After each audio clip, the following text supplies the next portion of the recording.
Hello and welcome to MalMakes. Today we're painting Grapefruit Falls from Earthbound. This is the full version. If you're interested in the time-lapse, you can click on the card here. Otherwise, let's get started. I've never actually done a painting in Bob Ross's style, but I thought it would be fun to try and do that with Grapefruit Falls. In Earthbound, when you go to Grapefruit Falls after Saturn Valley, you're trying to get access to Belch's base, and you go behind the waterfall, knock on a door and wait 3 minutes, and then you're allowed access.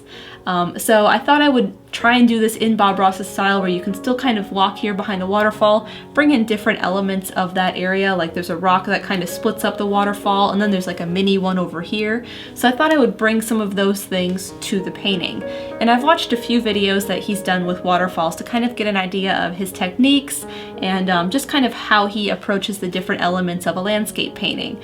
So the first thing we're going to do is kind of gesso the canvas to kind of give it some different colors and some depth to it before we do any of the actual painting. To prepare this canvas, I have very specific needs of where I want things to go. Like I do want you to be able to look like you could walk back here behind this waterfall. So I did draw it in just to give myself an idea of where I want everything to kind of live.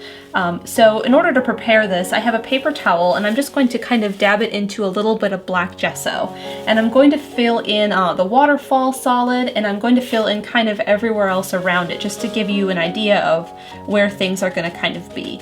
So I've tapped this in the black gesso, and then I'm just kind of tapping it off on the palette to get some of that extra paint off. And then I'm going to kind of just bring it in to some of these areas in here.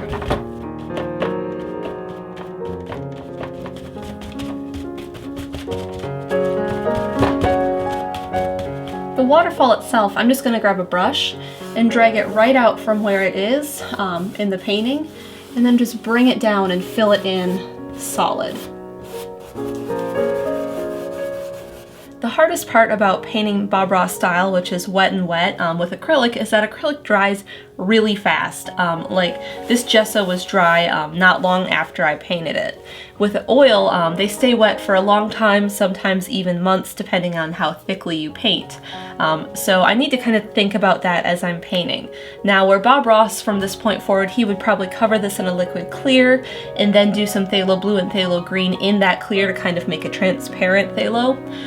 I can't do that because as soon as I put it down, my liquid clear would dry out and then it would just be a clear coat just on the painting, and I need it to mix in with that phthalo. So I'm taking polymer medium and gloss, and Golden's changed the name of this. This is an older container, and I forget what their new name for it is, but I'm going to mix some of this with phthalo blue and some of this with phthalo green and basically have versions of this that are phthalo, and I'm going to paint all over the blue areas with the blue and the green areas with the green and kind of blend them like where they meet here. And you can see how that looks right here with the polymer medium with the phthalo blue. So I'm taking that blue and just covering all of these blue areas in it, and I'm trying to spread it out very, very thinly. I just kind of want to make it slightly blue, and you can see that here where the white gesso is. So I'm just covering this area in, and once I have all the blue done, I'm going to fade it into the green as I get this way.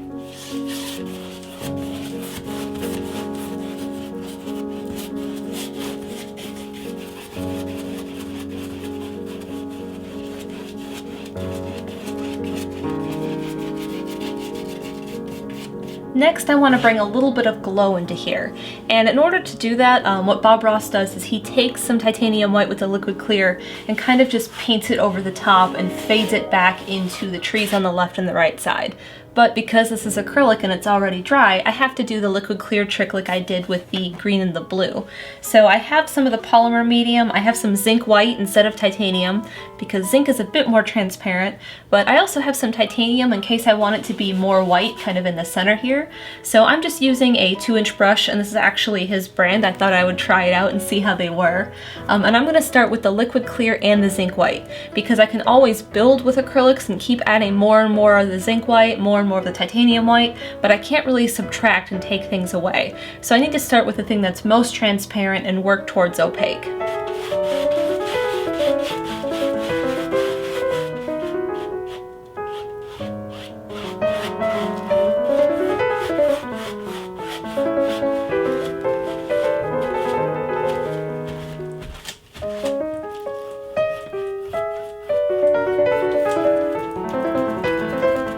I'm not super happy with where the painting is yet, but Bob Ross is really good at illusions. When you're watching his videos, sometimes you're like, oh, why did you do that? It looks horrible. And then it kind of transforms and you're like, why did I ever doubt you? So I'm trying not to judge my painting yet because it's not done. I know it's in this ugly duckling stage and it's going to transform into something else as I start to bring in these different layers of paint. So the next layer I want to work on is some grass up here behind the waterfall, kind of just like a place for it to sit up here. So I'm going to use the 2-inch brush, some cad yellow, some yellow ochre, and some sap green, and just kind of combine it until I'm happy with the yellow I get from that and the yellow green I get from that. And then I'm going to just kind of tap in a little bit of grassy area. So I've loaded up this 2-inch brush with this color I've made, and I'm just going to start to tap in back here just to bring in this little bit of a horizon. And then as I start to kind of run out of paint on my brush, I'm just going to kind of fade it down into this part here.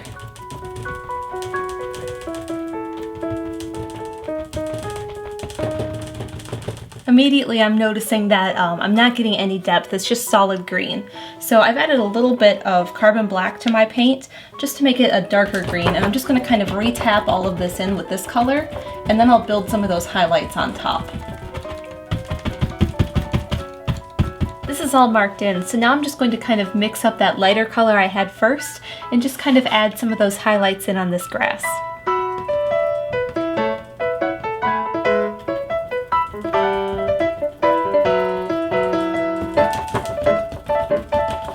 Next, I'm just adding a little bit more cadmium yellow and yellow ochre, and I'm trying to get a little bit of it off my paintbrush just so it's not so heavy, because I kind of want it to be just a little bit lighter, just to add some highlights into here.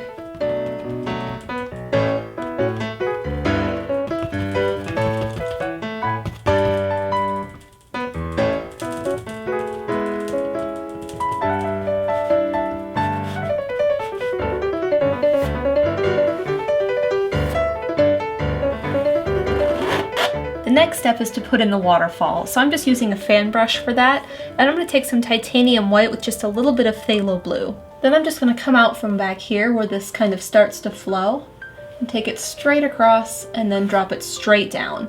And I'm just going to keep doing that all over here, making sure I push a little bit hard so I can get it on the canvas.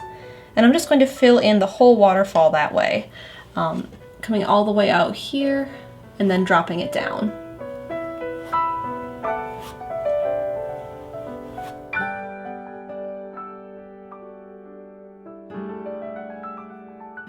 I was really happy with the colors and the way the waterfall came together. It's just when I was bringing my lines down with it, I was kind of going at an angle like this. It's a bit more extreme than I was doing, but I was going at an angle when I should be going like straight down. And that kind of bothered me with how it looked because water should flow straight down. So I'm just painting back over this with that black gesso, and then we'll try it one more time. I really want to make sure all of my lines are straight this time, so I drew in some straight lines with the ruler, just measuring to make sure they were the same distance all the way along the edge of the canvas, all the way up and down, just to make sure they were all square and perfect, and I have something to follow along with. So this time when I bring my brush all the way through here, I can just kind of line up the edge of this with the paintbrush here and then just bring it all the way down. And I can kind of use that to keep judging all the rest of the lines of the waterfall.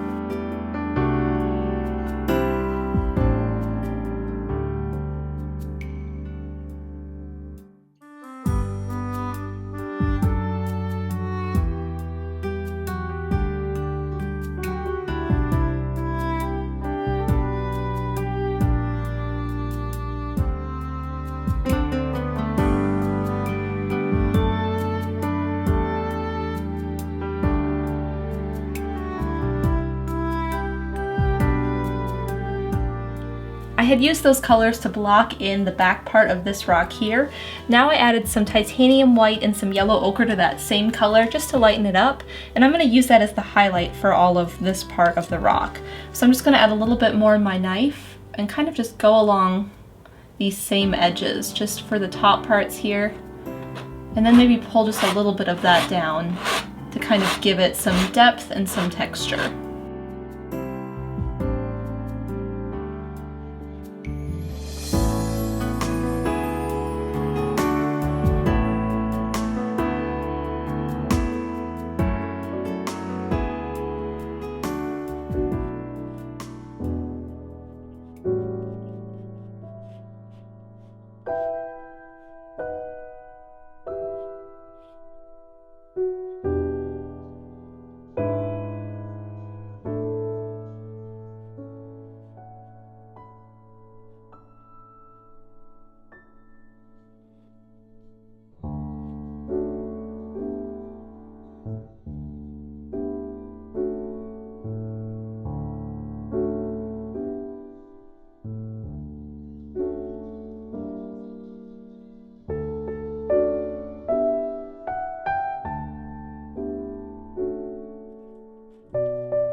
Rocks are something that I find very tough, and for a long time I was struggling with this. I was just smearing colors on and it was just a muddy mess, and I liked the color that I was using, it just wasn't giving the shape or texture of a rock.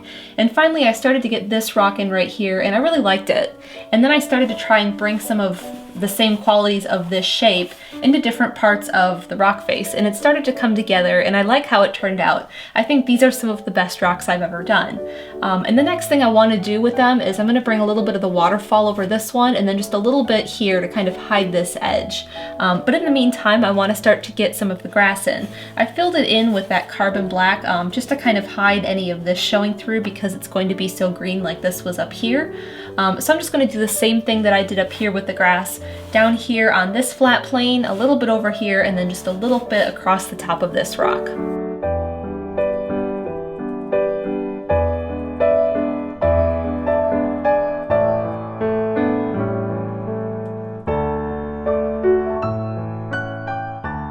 Between that last clip and this clip, if you didn't check Steven's vlogs or Twitter or something like that, we actually had a pretty bad hurricane come through our area, and Steven and I evacuated, and I took this painting with me as well as tearing down the whole studio, putting things up in case it flooded.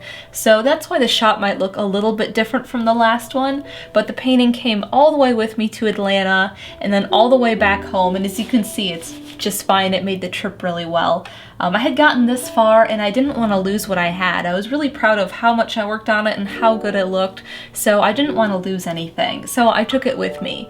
And I'm just going to continue to work on it from here, even though the camera's just set up a little bit different because it's hard to get it back in the exact same spot.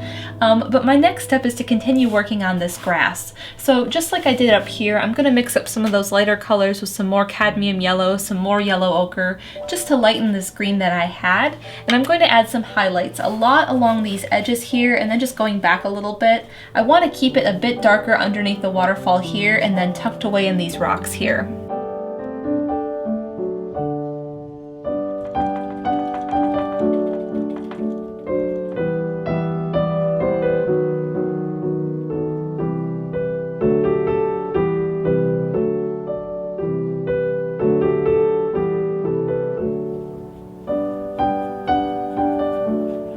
I want to finish up this pool, so I'm going to take a round bristle brush and use just a little bit of the titanium white and phthalo blue and kind of just swirl in some of the mist down here.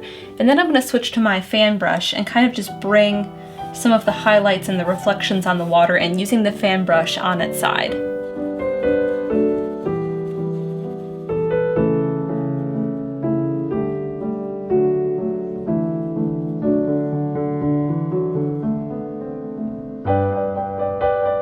I switched to the fan brush and I was just doing horizontal strokes back and forth across the surface of the pond.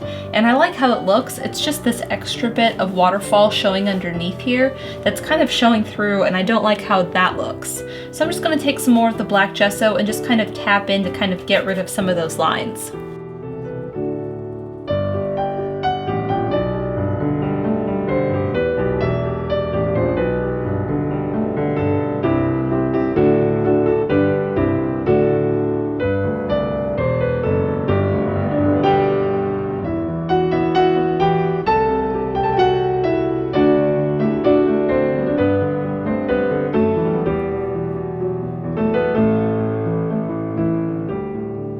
Taking a smaller brush just to kind of put in the edges of this pond, and I'm just using the same colors I did here and following the highlights I've done just to give it a little bit of an edge where the water is going to hit against these rocks here. And then I'm just pulling it into the pond like this way, and then on this side I'll just pull it inward that way.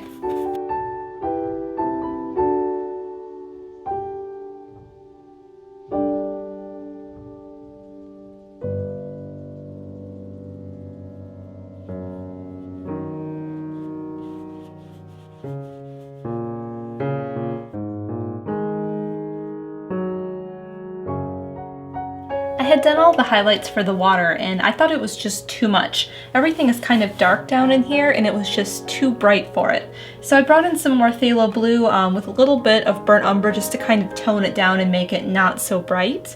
And then I just kind of brought that in here to kind of darken up these sides. Now I need to do some more highlights, but just not as many as I had before.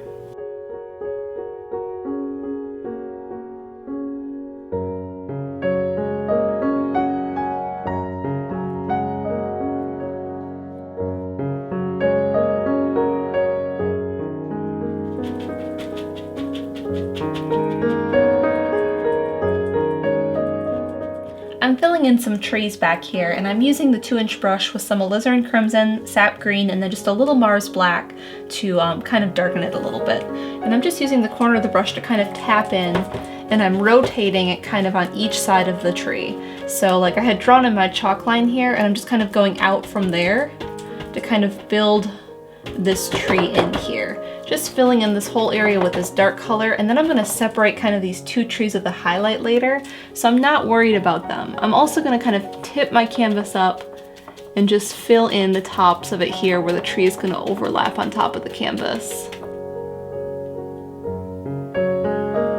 My next step is adding just a little bit of tree trunks in, and I've mixed up a gray with a little bit of brown just to kind of give it a little bit of color, and I'm just using a palette knife and kind of filling in where these are gonna go, just to give them a little bit of space.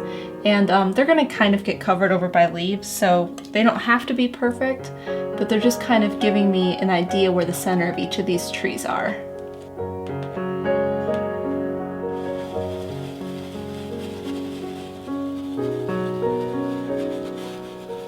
Now all of these trees need layers and different colors. So I'm going to use some of these same colors I had here, sap green, cad yellow, yellow ochre, and kind of build some of these layers up, ending with more of a yellow layer. So I'm going to start with just some sap green and put a little bit on this 1-inch brush. And then I'm going to take just the corner of this brush and kind of tap in and just push away, just to kind of bring in some greenery.